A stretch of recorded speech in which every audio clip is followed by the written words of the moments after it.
All right, let's jump right in.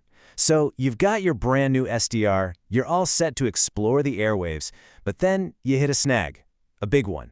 You're staring at a huge wall of options for what is, honestly, the most crucial piece of your setup, the antenna. Well, in this explainer, we're going to crack that code together. I bet this sounds familiar, right? That initial rush of excitement with new gear, and then that sinking feeling of just pure confusion about what to actually plug into it. Don't worry, it's a super common feeling. The world of antennas is just massive. I mean, look at this. You've got everything from these simple little connectors to these, crazy-looking complex arrays. It kind of feels like you need an engineering degree just to get started, doesn't it? But stick with me, because we're going to make this a whole lot simpler. Okay, so here's the secret. The solution is not to try and memorize every single antenna type out there. No way. Instead, we're just going to focus on just three core ideas. If you get these three keys down, I promise you'll be able to look at pretty much any antenna and know exactly what its deal is.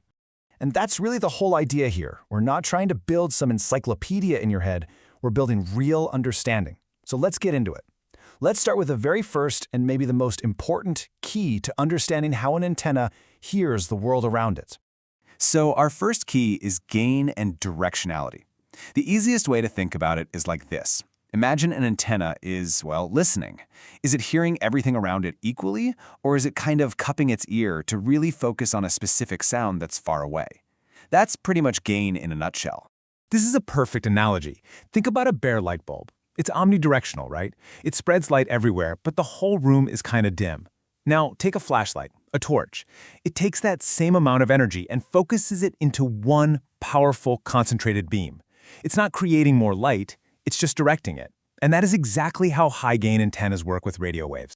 And here's what that looks like in the real world. On the left, you see that donut-shaped pattern for a simple dipole antenna. It's listening in pretty much every direction. But look at the Yagi on the right. Whoa! It focuses all of its listening power forward into this one tight, super sensitive beam. And that also means it's basically deaf to anything behind it. All right, let's move on to our second key, standing wave ratio, or just SWR. Now, I know, this one sounds super technical, but the idea is actually really simple. Think of it like a grade you'd give for teamwork. How well are the antenna, the cable, and the radio all playing together on the same team? A low SWR, well, that means you've got a perfect team. So, what happens when that team isn't working so well? You get an echo. The signal travels down the cable to your radio, but because there's a mismatch, not all of it gets in. A piece of it actually reflects and bounces right back up the cable where it crashes into the new signals trying to come down. That echo is just lost signal. Okay, let's put some real numbers to this. Let's say you measure your setup and you get a really high SWR, like, say, 20-to-1. Now that number by itself might not sound all that scary, but what's it actually doing to your signal? This is what it's doing. An SWR of 20 means you are losing more than 7 decibels of your precious signal before it even gets processed. That can easily be the difference between hearing a perfectly clear transmission and hearing absolutely nothing but static. So the takeaway here is simple. A high SWR is a total signal killer. Okay, our third and final key is design frequency, and this one is all about physics. See, antennas are physical things, and their size and shape aren't just random. They're very precisely built to resonate with radio waves of a specific length. It's just like how a guitar string is a certain length and tension to play a specific note. It's the same principle. That's why an antenna for your car's FM radio looks totally different from the tiny one for your home's Wi-Fi. All right, so there you have it, our three keys: gain, SWR, and frequency. Now that we've got the theory down, let's do the fun part and see how all this plays out with a few common antennas you'll definitely come across. First up, we've got the classic whip antenna. Chances are you got one of these in the box with your SDR. It's a fantastic all-arounder for getting started, but let's actually break it down using our three keys. So, the whip is omnidirectional. That means it has low gain, but it hears in every direction. Now, its frequency range is pretty narrow, and that's the whole reason so many of them are telescopic. When you change its length, you're physically tuning it to listen to different frequencies.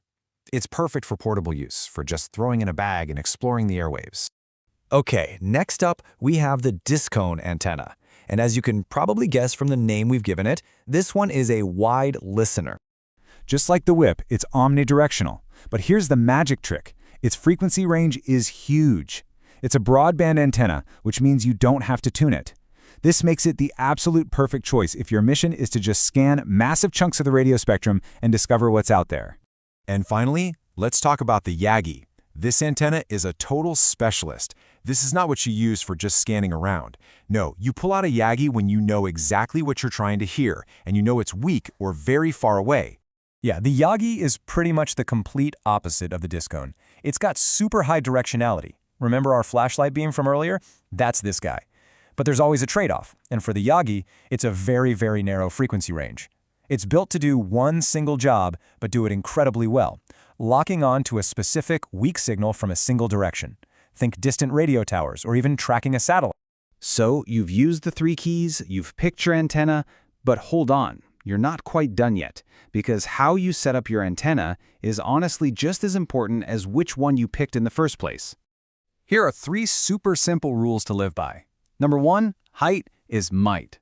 Get that antenna up as high as you can and away from stuff that can block it. Number 2, don't cheap out on your cable.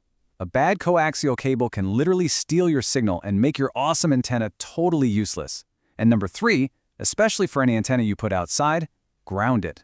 It's crucial for protecting your gear and yourself from static buildup and lightning. Okay, we've covered the theory, we've seen it in practice with real antennas. Now it's time to bring it all home and answer that big question from the beginning. What is the best antenna? And the answer is, there isn't one. That's right. The single most important thing to take away from all this is that the whole idea of a single best antenna is a myth. What you're looking for is the perfect antenna for your mission. What are you trying to do? Are you just scanning everything? Are you hunting for a specific distance signal? Your mission is what defines the right antenna for the job. But now you get it. You understand the code. You know about gain, SWR, and frequency. You have the tools you need to make a smart choice. You are no longer lost in that sea of antennas. So really, the only question left to ask is, what signals are you going to go hunt for first?